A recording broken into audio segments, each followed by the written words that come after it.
All right, let's jump into another deep dive. Today, we're going to be checking out this YouTube video. Okay. It's called Teaching Tech, Empowering Educators with Digital Skills. And Interesting. it's from this channel called Edgram. I think it's Edgram. Edgram. Yeah. And it's like, it's got all these tips for teachers who are, trying to Yeah. use more technology in their classrooms in the digital age. Mm-hmm.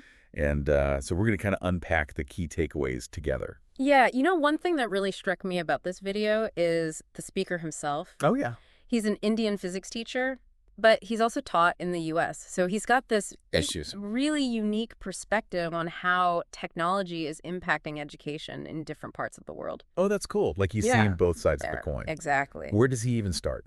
Well, he starts off by talking about the educational landscape in India. Great. And how it compares to the U.S. And one of his observations is that there's a slower adoption of technology in Indian education than in the U.S. And, what's interesting is that he was surprised by that. Okay. Because he saw so many street vendors in India using technology like, mobile payment systems for their businesses, but not all teachers were as comfortable with it. That's so interesting. You'd think like teachers would be the ones You would think. like right on the forefront of tech adoption. Yeah. What does he say about that? Like what's his... Well, he doesn't really dwell on it too much, but it seems like it was a wake-up call for him, Okay. It got him thinking about how important it is for teachers to embrace technology if they want to stay current and, even create new opportunities for themselves. Like almost like teachers are they're kind of like a business Exactly. in a way. Right, they're selling their knowledge and their skills. Exactly. That's a great way to put it. And the speaker really emphasizes that teachers who are comfortable with tech will have a real advantage in the future job market.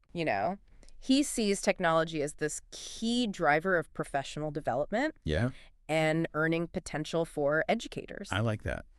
Yeah, it's not just about being like trendy or like, oh, I use the latest gadgets. It's about like really investing in their career. Investing in your future. Yeah, I like that. Yeah. So how does he suggest, like, how can teachers actually start getting more comfortable with technology? Well, one of the biggest pieces of advice he gives is to be active on social media.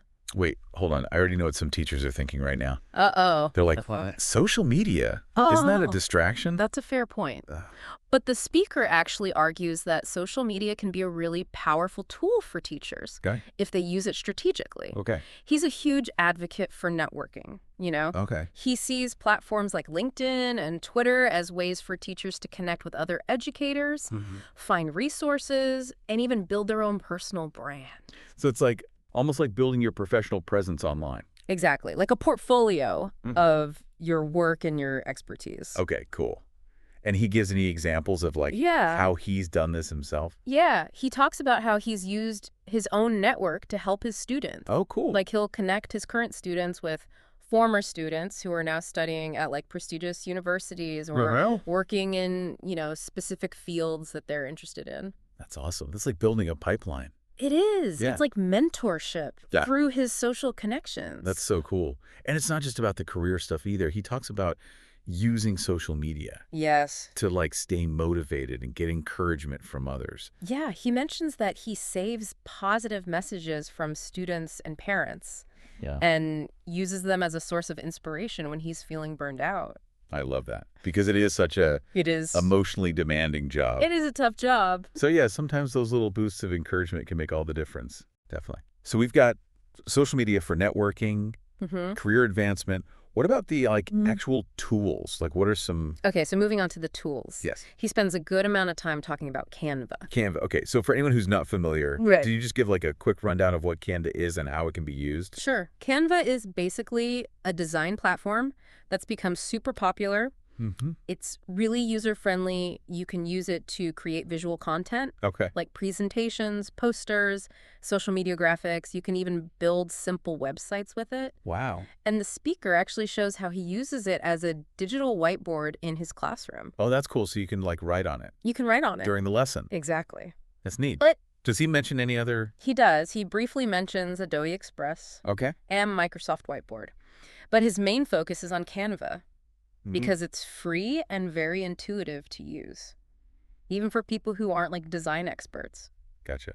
And any other, like, pro tips for using Canva? He gives a really good tip about using royalty-free images. Oh, that's important. Yes. When you're creating visual content. Yeah, because I know copyright can be a Oh, it's a nightmare. nightmare, yeah. Especially when you're sharing stuff online. Exactly. He recommends a few websites where teachers can find free images like Pixabay, Okay. Pexels, and Unsplash. That's really good advice. Yeah. So we've got social media, we've got Canva, design tools. What else? Now we're getting into artificial intelligence. Ooh, AI. All right, tell me everything. What's he saying about AI in education? The speaker is clearly super excited about the potential of AI to transform how we teach and learn. Okay. He even calls it a game changer. Okay. Yeah. What kind of AI tools is he talking about? He specifically mentions ChatGPT and Bard, Okay. which are both examples of what's called generative AI. Okay, before we go any further. Yeah. Generative AI. Yeah. For those of us who are Yeah. not super techie, Yeah. what does that even mean? Yeah. Okay. So generative AI is basically a type of artificial intelligence that can create new content, like text, images, even music, based on the information it's been trained on. So it's like this computer program Yeah. that can write an essay for you. It can write essays, it can compose music, it can create images. It's pretty mind-blowing. Whoa, that's crazy. And what is he saying about how Yeah. this can be used in education? He believes that generative AI can be used to personalize learning experiences. Okay, so how does that work? So he explains this concept called prompts. Okay. Prompts are basically instructions that you give to these AI tools. Prompts, okay. So for example, let's say you're a history teacher. Mm-hmm. You could give a prompt like, write a short story from the perspective of a Roman soldier during the Punic Wars. Okay. And the AI would generate a unique piece of text. Well, Yeah. so it's like a custom Story. story generator. It is. But how is that personalized learning? So the idea is that AI can be used to tailor learning materials to each student's individual needs and interests. For example, if a student is struggling with a particular concept, Mm-hmm. the AI could generate additional practice problems or explanations Okay. specifically for that student. It's like a built-in tutor. Exactly. It's like having a tutor built into the learning platform. So it's not about replacing teachers. It's about giving them more. It's about giving them more tools. Yeah, like more tools to help students succeed. Exactly. And he actually gives some examples of how he's using AI in his own classroom. Oh, cool. Like what? He uses it to generate quiz questions. Well, it's smart. Yeah, it saves him a ton of time. And then he has more time to Right. actually like interact with the students. Exactly. Yeah, And he also uses it to summarize long articles or research papers that's helpful for with the students. Yeah. super helpful for research projects. So it sounds like AI has this potential to make Huge potential. learning more efficient and engaging Yeah. for everybody. Yeah. But I also have to wonder, are there any downsides? That's a great question. And one that we should definitely explore further. Okay, so before we get into the downsides of AI, Mm-hmm. let's just take a quick pause. Okay. Let everybody kind of absorb all this information. Yeah. And we'll be back soon with part 2. Sounds good. So welcome back to our deep dive into technology and education. You know, before the break, we were talking about AI. Yeah, all this AI stuff, it's pretty mind-blowing. I'm still trying to wrap my head around, like, Right. you know, a computer writing a story or coming up with quiz questions.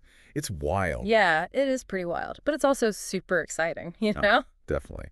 But Yeah. we were about to get into the downsides of AI in education, right? Right, exactly. Because like any new technology, Yeah. there are going to be challenges, right? Totally. Yeah. So what are some of the concerns? Well, one of the big ones is that people are worried that AI could replace teachers altogether. Oh, yeah, the robot teacher thing. The robot teacher, exactly. Yeah. Is that something this speaker is worried about? You know, he actually addresses that directly. And he's not as concerned about it as some people might be. Okay. He believes that while AI can automate certain tasks Mm-hmm. and make learning more efficient, it can't replace the human connection that's so important in education. Yeah, because a good teacher is so much more than just someone who, like, Right. delivers information, you know? Yeah, They're mentors, they're role models. absolutely. Sometimes they're like therapists, you know? Yeah, totally. And those are all qualities that AI, at least right now, can't really replicate. Right. So, okay, robot teachers. Not yet. Not yet. Not yet. Phew, okay. What are some other concerns, though? Another concern is that AI could actually make existing inequalities in education worse. Oh, how so? Well, for example, if these AI-powered learning tools are mainly available to students in wealthy schools, Mm-hmm. then it could widen the gap between those students and students in under-resourced schools. That's a really good point. Because, yeah, technology can be a great equalizer, but only if everybody has access to it, which we know isn't always the case. Exactly. And the speaker doesn't really offer any easy solutions for this, Okay. but he does stress how important equity and access are when it comes to using AI in education. Right. He believes we need to make sure that all students, no matter their background or their socioeconomic status, have the chance to benefit from these technologies. That makes sense. Yeah. So we've talked about the good and the bad of AI. Where does this all fit into, like, the bigger picture of the video? Well, remember that this video is on EdGroom, which is this online platform for teachers, students, and parents. Oh, yeah. We haven't really talked much about EdGroom itself yet. Right. So can you give us a little rundown? Like, what is it? Sure. EdGroom is kind of like a social network, Ah, but it's specifically designed for education. okay. It's a place where teachers can connect, share resources, find professional development opportunities, and even get support from parents. So it's like Facebook, but for teachers. Exactly. Like a Facebook for teachers. I like it. I can see how that would be really helpful, especially for teachers who might be feeling isolated or overwhelmed. Totally. And you know what else is cool about EdGroom? What? The speaker is super excited about its potential for content monetization. Wait, content monetization? You mean like teachers could get paid for sharing their Yes. lesson plans and stuff? Exactly. He sees this as a way to really empower teachers and recognize the value they bring. He even imagines a future where teachers can create and sell their own online courses, workshops, Whoa. even just individual lesson plans through EdGroom. That's a game changer. That could be huge for teachers. Right. But how would that even work? Yeah, he doesn't go into a ton of detail about like the nuts and bolts of the monetization model, Okay. but he says that EdGroom is working on it and plans to roll it out soon. Okay, so stay tuned. Stay tuned. Right. But even without the whole making money thing, Right. EdGroom just seems like a really useful resource for teachers. Right. Absolutely. He gives some examples of how teachers are already using the platform. Oh, cool. Like what? Like he mentions a teacher named Umesh Raj who's created these videos on teaching math using manipulatives. Okay. And then there's another teacher, Imam B, who's sharing his insights on using technology to support students with learning disabilities. So it's like a way for teachers to learn from each other. Yeah. Share best practices. Exactly, like a global network of mentor teachers. I love that. Yeah. And there's also a growing library of free teaching resources on EdGroom. Oh, wow. So even if you're not Yeah. trying to create your own content, Exactly. you can still benefit. Oh. So it's like a giant collaborative teacher's lounge. That's a perfect way to put it. I love it. Yeah, and he emphasizes that EdGroom is for all teachers, no matter how tech-savvy they are. Okay, so if you're a teacher who's like, I don't even know where to start, Yeah, it doesn't matter. it's still for you. There's a place for you on EdGroom. All right, I'm sold. I'm checking out EdGroom later. What about you? I'm definitely intrigued. I love the idea of a platform that's just for supporting teachers and encouraging collaboration. Definitely. All right, so bringing it back to the video, Okay. what happens next?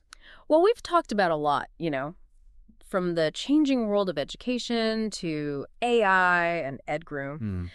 But there's one more, how important it is to connect with people from all walks of life. That's cool. And he definitely brings that into his teaching today. He believes every student has the potential to do great things, Yeah. no matter their background. I love that. And it kind of brings us back to the idea that technology can be a way to bridge those gaps between people. Exactly. And he sees platforms like EdGroom as a way to do just that, create this global community of learners and educators Yeah. who can support each other. So it's not just about the tech itself, it's about the human connections Yeah. that it allows. Yeah. And I think that's like one of the biggest takeaways from this whole video. Yeah. It's a reminder that education is all about the relationship between the teacher and the student. Totally. And technology can help make that relationship even better, more dynamic, but it can never replace that human element. I think it's all about balance, right? Using the technology to help empower teachers and students, Yeah, but not losing sight of that human connection. absolutely. Inspiring. And I think it's something all educators could learn from, I agree. whether they're super techie or just starting out. Definitely. Well, this has been an awesome deep dive. I feel like I've learned so much, Me too. and I'm feeling really excited about the future of education, all this cool technology. It's a really exciting time to be in education. It is. Thanks so much for sharing your insights today. It's been awesome chatting with you. Thanks for having me. And to everyone listening, thanks for joining us on this deep dive. We hope you're feeling inspired to explore the world of tech and education. Definitely. Keep learning, keep connecting, and keep diving deep. See you next time.